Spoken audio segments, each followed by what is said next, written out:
The Schilling Show continues here on a Manic Monday edition of the program. Lots to talk about, and it's good to be back in the director's chair. Thanks for joining us, and please make an appointment weekdays from noon to 2 here on News Radio 1070 and 98.9 FM WINA. You know, I've been a longtime fan of the television show America's Most Wanted, and I was always haunted and noticed the sadness in the eyes of John Walsh, the host of that program, thinking about the story of his son Adam, who was missing a long time, and then thinking that this whole issue was solved with a jailhouse confession, but not so fast. Willis Morgan joins us, author of the new book, Frustrated Witness, the story of the Adam Walsh case and police misconduct, and it's a very sad story. Willis Morgan, welcome to the Schilling Show, and thanks for joining us here today. Well, thank you. You had a very interesting encounter on July 27th, 1981, which you didn't realize the significance of until later. Would you tell us what happened on that day? Right. I was in the Hollywood Mall. I actually went there just to have lunch. But I stopped off in Radio Shack, and this guy came in, and in short, it was a very, very extremely bizarre encounter.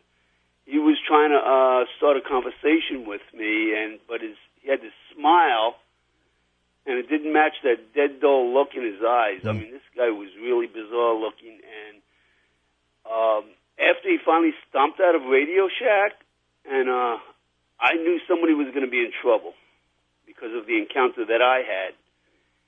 And so I was watching him, and I actually watched him walk into Sears and into the toy department.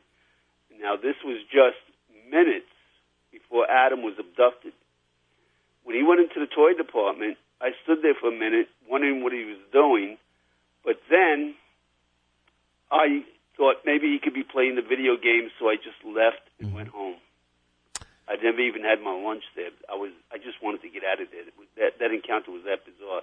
My thinking was this was at the end of the mall and at the end of Sears, and he would turn back and around and come back the same way he went. And I would end up having another encounter with him, and I wanted to avoid that. So you figured out sometime later, Willis Morgan, who that encounter actually was. Tell us about your revelation and what your response was at the time. Okay, well, first I want to say that it was that very same evening at home on the news I heard about this abduction. Mm-hmm. And when I heard it, I knew right away. My first thought was that guy did it. It was that guy. I knew it had to be that guy. Nobody could be that bizarre and not be the person.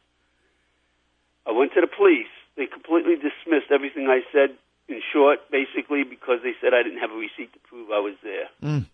And I didn't get a tag number. I tried to explain to them this encounter was inside Sears. Mm-hmm. I'm sure there was a lot I could have done to help, but they didn't want to help. All they wanted was a tag number and a receipt to prove I was there.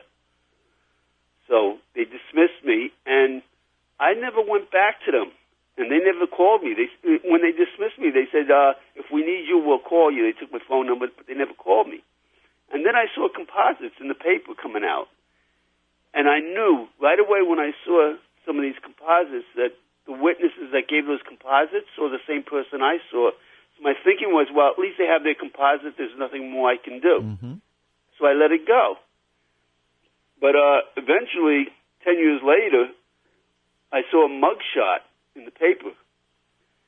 And when I saw that mugshot, immediately I knew that was the same guy. It was a spitting image of the composite that ran in the paper, and it was the guy that I had that encounter with. I went back to the police department with that mugshot. I took the paper with me, along with the composite. I asked the library. I worked for a newspaper, the Miami Herald, so we have our own library, the newspaper library.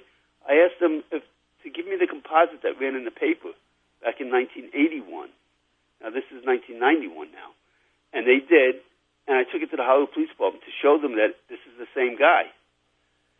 And their jaws dropped because they realized something I didn't realize at the time, that I had the wrong composite. The composite I had was from another attempted abduction in another Sears in another toy department that was on a Monday, the same 2 weeks before Adam was abducted on July 13th. Adam was abducted on July 27th, Monday.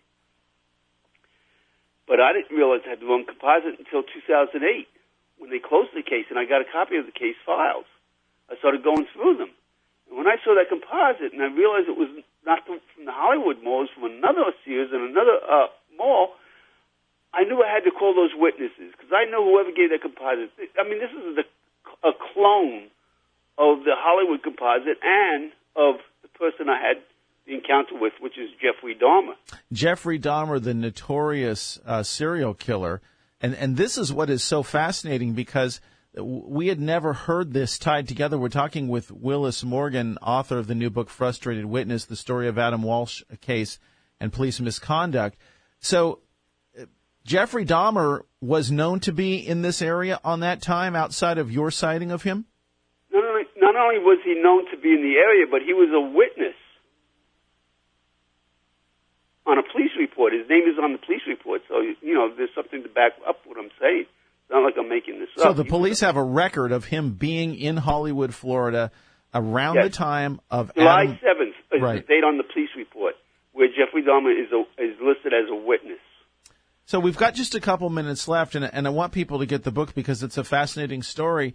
But there was a few years ago the confession of what you call a serial confessor, Otis Toole, who said, I was the guy that killed Adam Walsh. Why should we not believe Otis Toole, aside from your sighting of Jeffrey Dahmer in this area?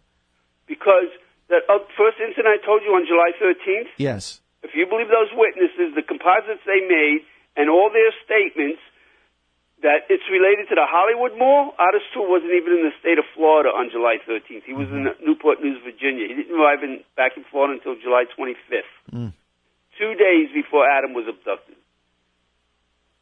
So, and as well as other attempted abductions. I mean, this isn't the only other one. There are many. The problem is the police dismissed everything back in 1981 being related to the Hollywood Mall. So that's why I believe they're covering up. Willis Morgan, have you attempted to contact John Walsh or the Walsh family representative about this? And if so, what has been the response? No response at all. My attorney did send him a copy of my book.